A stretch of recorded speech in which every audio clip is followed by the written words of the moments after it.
Okay guys, here are some of the ingredients you're going to need to make this taco dip. Now this is some ground beef. You can substitute this for ground chicken or maybe even ground turkey. I don't know. I haven't tried it with turkey, but I definitely tried it with chicken and it wasn't bad at all. But here's an aluminum pan, a raw onion, some lettuce, some tomatoes, some shredded cheese, the jalapeno peppers. If you like it hot, you don't have to use that. Some avocado oil for frying, cream cheese, sour cream, queso, diced tomatoes, and black beans. Now,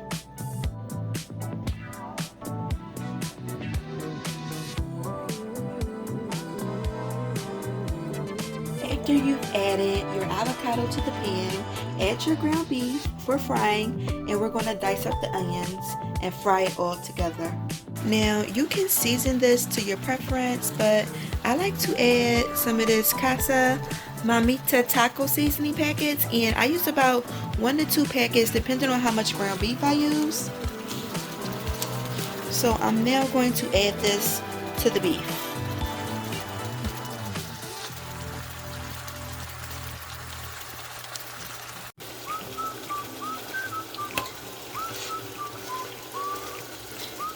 Continue to turn your ground beef over.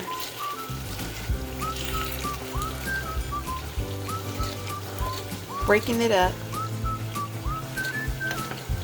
I added onion for flavor. That's where your onion comes in at.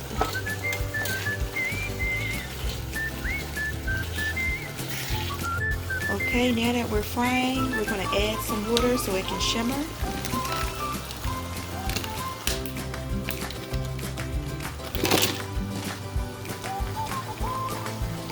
And then we're going to put a lid on it.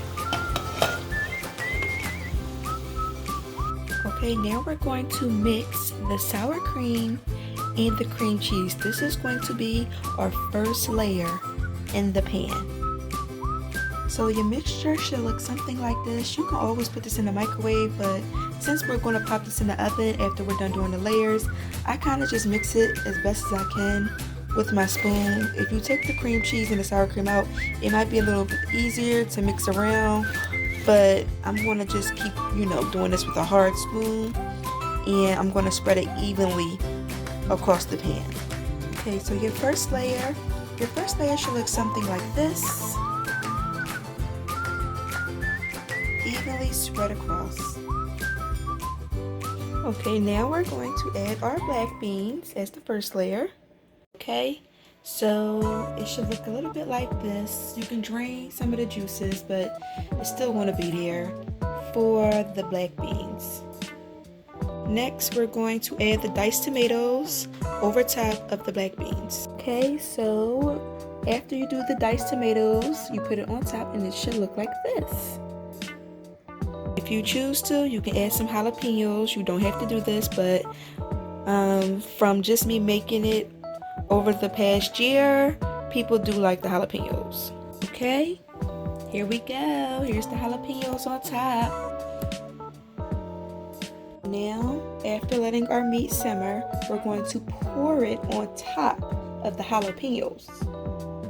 Okay, now after adding the ground beef on top of the jalapenos, this is how your layers should look.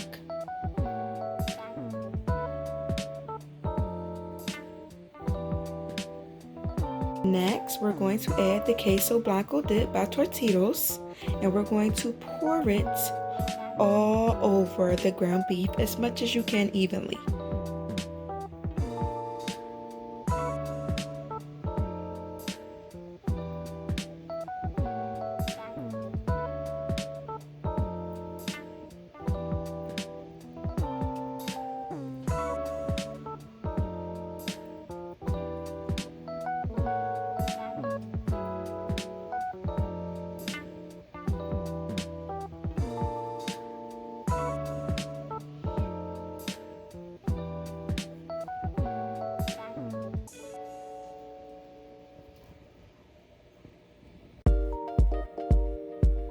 Okay, so this is how it should look. Try tried to get it as evenly as possible. I've only ever used one jar, but I'm guessing, like, you know, if you do something bigger, use two. I'm gonna need you to put some foil on top of the pan to cover the taco dip, because we're going to bake it on 375 or 400 depending on your preference for 20 to 30 minutes depending on your preference. Because my pan is kind of huge, I'm going to drop it down to 375 because I want it to cook for like 30 minutes. And then about the last 10 minutes, we'll take the top off and let it bake that way.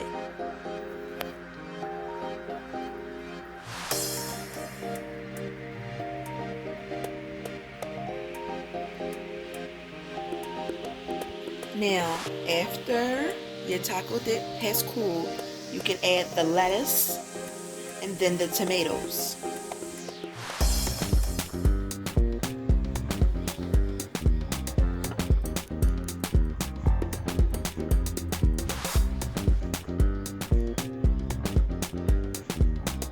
So we're going to add the Mexican style cheese all across the tomatoes. And voila, we have the taco dip. This is your final layer, and now it is ready to serve. Enjoy.